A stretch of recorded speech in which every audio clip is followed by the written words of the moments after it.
মৃত মেয়ের কবরের পাশে রাত কাটালেন বাবা। কেন? মেয়েটি মারা গিয়েছে যেন মেয়েটি ভয় না পায়। সারা রাত মেয়েকে পাহারা দিয়েছে একটা বাবা। দেখা গিয়েছে একটা মেয়ে মারা গিয়েছে, কবর দেয়া হয়েছে, নতুন কবরের পাশে একটা বাবা শীতের দিনে শুয়ে রয়েছে। বাবাকে প্রশ্ন করা হয়েছে, বাবা আপনি কেন এখানে শুয়ে আছেন? ওই যে আমার মেয়ের কবর। কেন মেয়ের কবর? তা আপনি এখানে শুয়ে আছেন কেন? কবরের পাশে কি কেউ শোয়?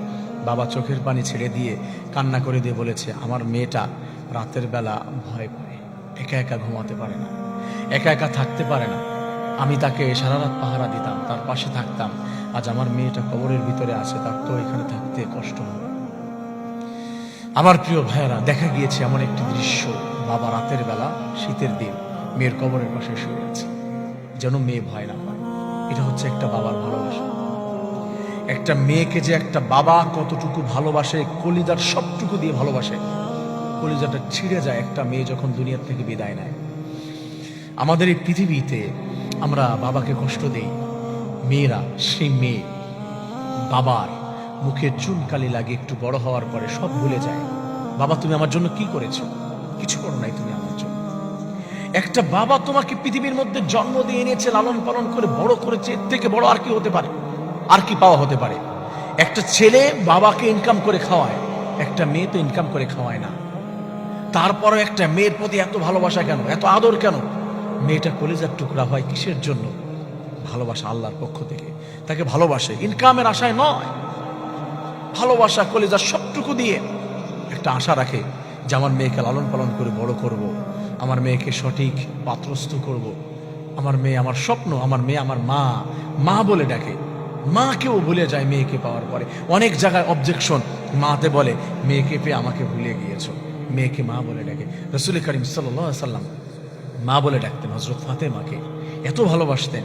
সেই ভালোবাসার নিদর্শন আমরা দেখতে পেয়েছি বাংলাদেশের মাটিতে। মেয়ে যেন কষ্ট না পায়, ভয় না পায়, বাবা কবরের পাশে শুয়ে রয়েছে। কেন অ্যামেজিং! ভাবতে পারেন আপনি? আপনি ভাবতে পারেন বিষয়টি কতটা ভালোবাসা থাকলে এই কাজটি করতে পারে। আমার প্রিয় ভাই বোনেরা, আমরা সে বাবাকে কষ্ট দিই, বাবাকে বুঝি না। আমরা শুধু মাকে নিয়ে টানাটানি করি, অনেকে মা বাবাকেও ভালোবাসি না। আল্লাহ তাআলা কি বলে দিয়েছেন? হুমা জান্নাতুকা ওয়া নারুকা। তো মা বাবা তোমার জান্নাত, তোমার জাহান্নাম। তাদেরকে খুশি করতে পেরেছো, জান্নাত পেয়েছো। খুশি করতে পারো নাই, জান্নাত পাও নাই।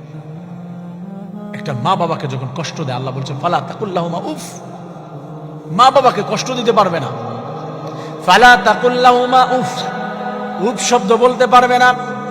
মা বাবা যেন উফ শব্দ বলতে না পারে, এই কাজ করা যাবে না। আল জান্নাতু তাহতা কদামিল উম্মাহাত। মা বাবার পায়ের নিচে তোমার জান্নাত রেখে দেওয়া হয়েছে। মা বাবাকে যদি খুশি করতে পারো, জান্নাত পেয়ে যাবে। আর যদি খুশি করতে না পারো, মনে রাখবে তুমি চিরস্থায়ী জাহান্নামী হয়ে যাবে। আমার প্রিয় ভাই বোনেরা, এই ঘটনাটি দেখে চোখের পানি ধরে রাখা কষ্ট হয়ে যায়। হৃদরোগে আক্রান্ত হয়ে মেয়ে মারা গিয়েছে, বাবা কবরের পাশে শুয়ে শুয়ে পাহারা দিচ্ছে। কারণ একটা মেয়েটা রাতের বেলা একা ঘুমাতে কষ্ট পায়, তার জন্য মেয়ের কবরের পাশে বাবা পাহারা দিচ্ছে। এই বাবাকে যারা কষ্ট দেয়, এই বাবাকে যারা কষ্ট দিয়ে আরেকজনের হাত ধরে চলে যায়, বাবার কলিজার ভিতরে দাগ পড়ে যায়, জীবনে বলতে পারে না। আল্লাহি, মা বাবার মনের ভিতরে কষ্ট দিয়ে একটা ছেলের হাত ধরে যখন চলে যায়, একটা মেয়েকে নিয়ে যখন ছেলে চলে যায়, ঢাকায় চলে আসে। অনেক মেয়েরা মা বাবার কোল খালি করে দেয়, সন্তানকে নিয়ে আসে। অনেকে মা বাবাকে কষ্ট দিয়ে একজনের মেয়েকে নিয়ে আসে, বাবাকে কষ্ট দেয়। মনে রাখবেন, মা বাবাকে কষ্ট দিলে জীবনে কোনোদিন সুখের মুখ দেখতে পারবেন না।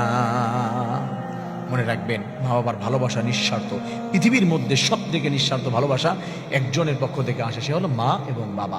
আর কোনো ওয়ে থেকে নিঃস্বার্থ ভালোবাসা আসবে না। প্রিয় ভাই বন্ধুরা, এই বিষয়টি শেয়ার করলাম আপনাদের সাথে এই জন্য যে মা বাবাকে সর্বোচ্চ ভালোবাসা দিয়ে, আদর দিয়ে, স্নেহ দিয়ে, তাদেরকে সম্মান দিয়ে রাখতে হবে। তাহলে কেবল আপনি জান্নাত পেয়ে যাবেন। আল্লাহ রাব্বুল আলামিন প্রত্যেকটি মা বাবাকে সম্মান দিয়ে, ভালোবাসা দিয়ে আল্লাহ আমাদের জান্নাত ইনকাম করে নেওয়ার তৌফিক দান করুন। আমিন।